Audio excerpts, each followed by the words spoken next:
welcome to another episode of A.to.T Bakers. So this episode we are going to be making chocolate banana cake. Yep, we have a lot of these ripe bananas that we need to use up. And this We have is a lot of them. Really They're very ripe.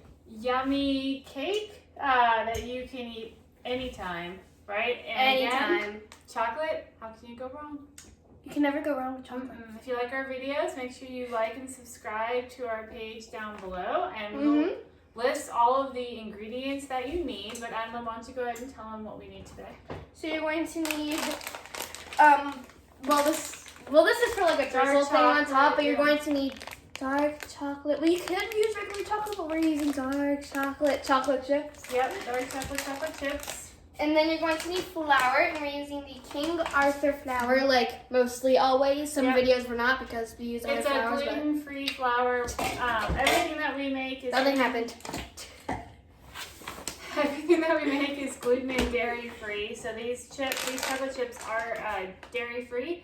We found these at Wegmans, but you can also use Enjoy Life or any other sort of dairy-free. This gluten-free flour mix has a riser in it already. If not, you can use any type of gluten-free flour, but make sure it has a riser. If not, add in xanthan gum.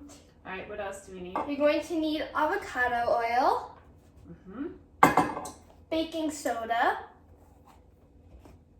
cocoa powder, and we are using the Hershey's cocoa powder. Hershey's cocoa powder, yeah. Hershey's cocoa powder. You're going to need granulated sugar. You're going to need 2 very ripe bananas. These are small. So these are the smaller bananas. So I'm going to get another one actually because we have a bunch, and those ones are kind of small. But you're looking for about a cup of mashed banana. So whatever amount of banana you need to get there. These ones are small, so I'm going to guess we're going to probably need 3. Yeah. Okay. But if you have the bigger ones, then you can probably only use 2. All right, what else do we need, Emma? You're going to need vanilla extract, like mostly always, and coconut oil. Did you say sugar? Yes. Okay. All right. So first what we'll do is we're going to put together the dry ingredients and then set them aside. So for the dry ingredients, you want to tell them what we need or want me to? You can. Okay. So for the dry ingredients, what you're going to need is 2 cups of your gluten-free flour mix. Yeah. 1 1/3 cup of the sugar. 2/3 cups cocoa powder. And 1 1/2 teaspoon of baking soda. And you're going to put that all into your bowl and then set it aside.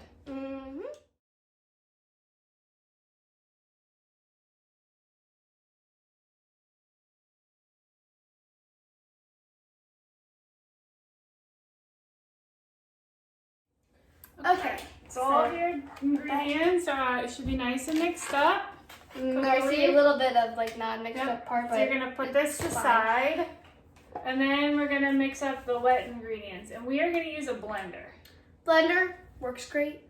Much easier than mashing everything by hand. If you don't, you can mash. The other half of the blender is over there. Yeah, if you don't have a blender handy, you can mash it up by hand. It's just gonna take you a little bit longer. Yes. So what do we need to do? We're gonna add everything into this blender.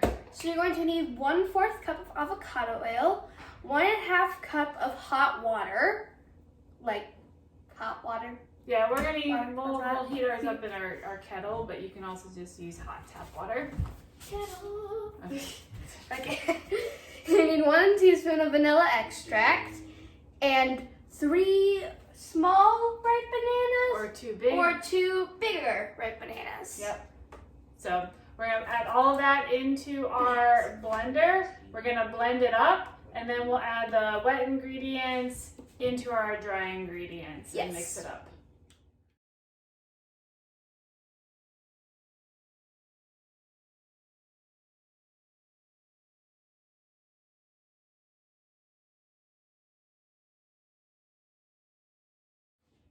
Okay. All right, we have our mixture. It is very watery. It smells very good.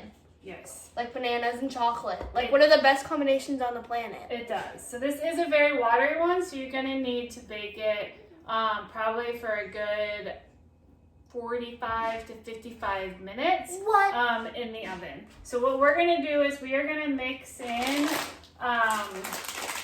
a half a bag of these dark chocolate chips. Because you can't go wrong without any chocolate chips. Right. It's just like you can't go wrong with chocolate chips. Yeah. And then we're gonna cook it in our bundt pan. You're gonna have to coat this. You can coat this with a couple different things. So butter, oil, flour. Cooking spray. We are gonna use the cooking spray. It's the easiest way to coat it. It's just what we use. It works really well and it's a lot easier. So we're gonna mix that in, coat this, pour it in here, and then bake it for a good 45 to 55 minutes until fork or toothpick comes out. Yes.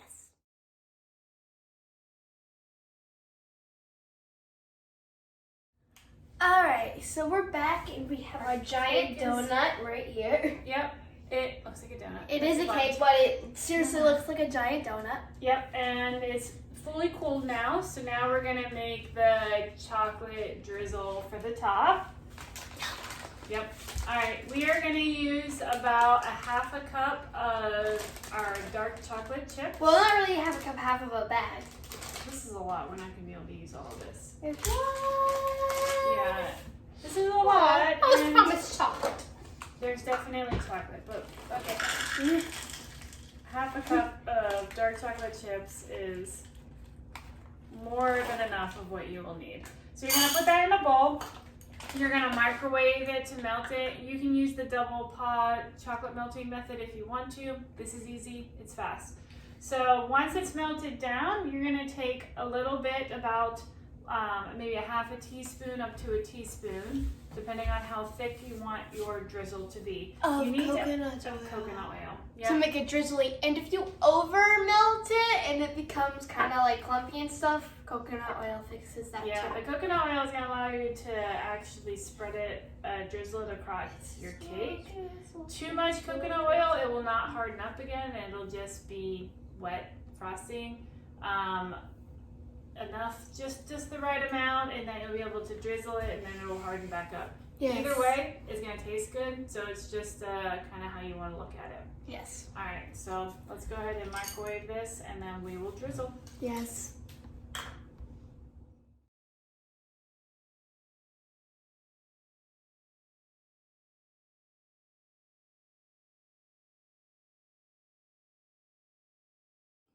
Okay, hi. Time for our favorite part, tasting. So you can see it's nice and moist cake. Our drizzle, we didn't wait too long for it to harden. So ours is a little bit. It has that nice, nice kind of like brownie crust on the edge. and it smells very chocolatey and banana-y. It really does. Mm-hmm. Ready to taste it? Oh, I'm so ready. I've been smelling this cake for an hour. Mmm. So it is really good. Words can't describe my satisfaction. Chocolate with definitely a hint of banana. You can always put more banana in if you Chocolate like. and banana is like the best combination ever. I agree. Chocolate and banana is really, really good. Definitely try this one. It's a nice fluffy cake with that hint of banana and chocolate. The dark chocolate on top is a must. Don't skip that. So Don't skip it. Nope. Never skip If it. you Never like skip this chocolate. recipe, we have a whole bunch of other chocolate recipes that you We will can link try. 2 other bundt cake recipes. We have other buns, we have other chocolate recipes. We'll link some below. We won't link all the chocolate recipes because we have too many, but we'll link some other like chocolate Just recipes. go to our playlist. And we'll we'll link some bundt cake recipes. Yep. And so all the ingredients will be listed in the description below. I hope you try it and you really enjoy it. You will not miss the dairy. You will not miss the gluten in this one for sure. Never. All right. See you all later. Bye.